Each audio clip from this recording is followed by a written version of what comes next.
We like to begin each show with a myth-busting segment where we look at some of the foundation myths of the conservative education reform movement, ideas that are usually inaccurate and sometimes they're outright lies. The myths are repeated over and over by their well-funded supporters and all too often by the media until eventually they start sounding like the truth. Today's Mythbuster is a board game. Everyone knows the children's game CandyLand well. The National Education Policy Center has created a new version of the game called CharterLand to debunk the myth that charter schools have a come one, come all admission system which offers every student and every family an equal chance to get in. The game is definitely not as much fun for the players as the original version. It lays out some of the subtle and not so subtle selection processes that many charters employ to make sure they end up with some of the most capable and motivated students in the area. So let's play. Here's a mother and child at the starting line. The child goes first, rolls a 2, and lands on no Español. Sorry, this charter school doesn't have an ELL program, so if Spanish is his family's first language, it looks like that child is in the wrong place. Now it's the mother's turn.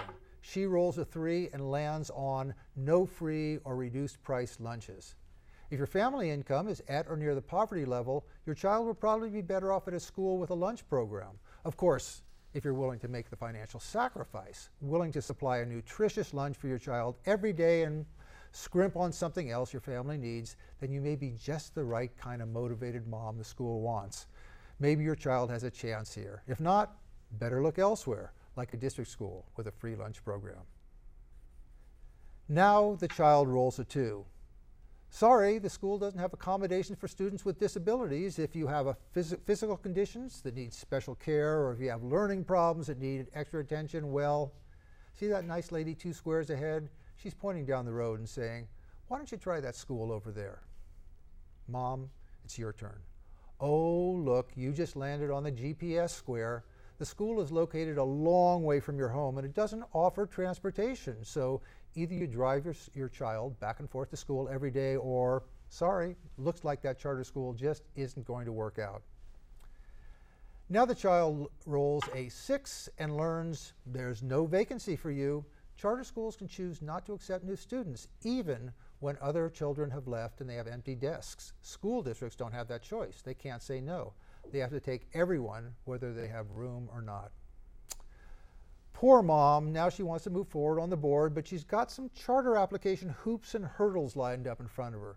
She may have to put the child's GPA on the application and find some teachers who will write her a reference. The extra effort involved in getting a complex application together could discourage her, especially if her child's GPA is low and the teachers are likely to write a poor recommendation.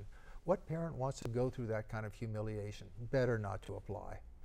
Some charters demand mom and dad sign a paper promising they'll be involved in their child's schooling. If they don't have the time or energy to commit on a day-to-day basis, well, that school probably isn't for them.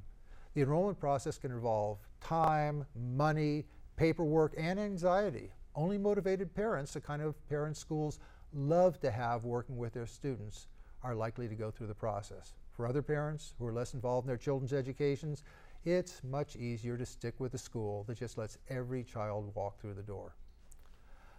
But if mom sticks it out, if she jumps through every hoop and over every hurdle, and her child is finally enrolled in the charter school of her choice, the game still isn't over. What if your child is a bit of a handful for the teacher, a little belligerent and a little disruptive, like so many normal rambunctious kids? The charter school can suspend a child with very little cause. And if a suspension doesn't do the trick, the next step may be expulsion. School districts need to justify suspensions and expulsions, not so charter schools. So a child causing a charter some problems returns to the school district whose doors are always open, or maybe just gives up and drops out completely. Now maybe the child is an angel, no problem for anyone, but is having some trouble keeping up with the assigned work. It's too difficult, or the teacher moves through the material too quickly and the child is falling behind. Mom may be told by the charter's administrator that her child will be held back next year. Of course, the local school district is always there waiting patiently to welcome the child back. Now it's true, not every charter puts its parents and children through CharterLand paces, but lots of them do. They may claim they have open enrollment, that every child who applies gets in, but they still find ways to end up with some of the best students in the area and leave everyone else for the local school districts to educate. It's true, Dave. And listening to you talk about this, I was struck, with how much, what does this sound like? It sounds like applying to a private school.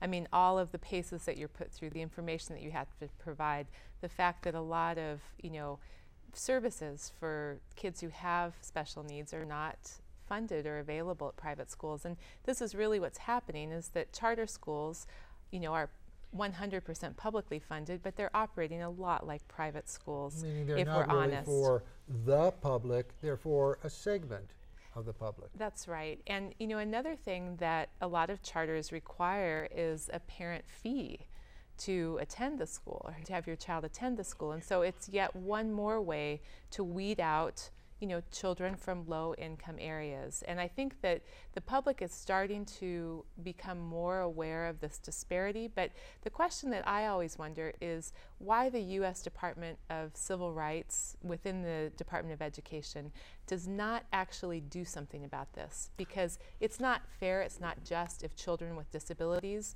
are being turned away, if children with who are poor are being turned away, or really not able to access this type of education. Well, someone could create a test case. Someone with a child with disabilities could insist on going to the school. A child who needs English second language could insist to go to the school, but really, what parent wants to use their child as a test case? So they slide through. A parent is going to do what's best for their child, and they're not going to test it. And so the charters, not all charters, we have to say, this isn't charter bashing, this is talking about what happens at charters.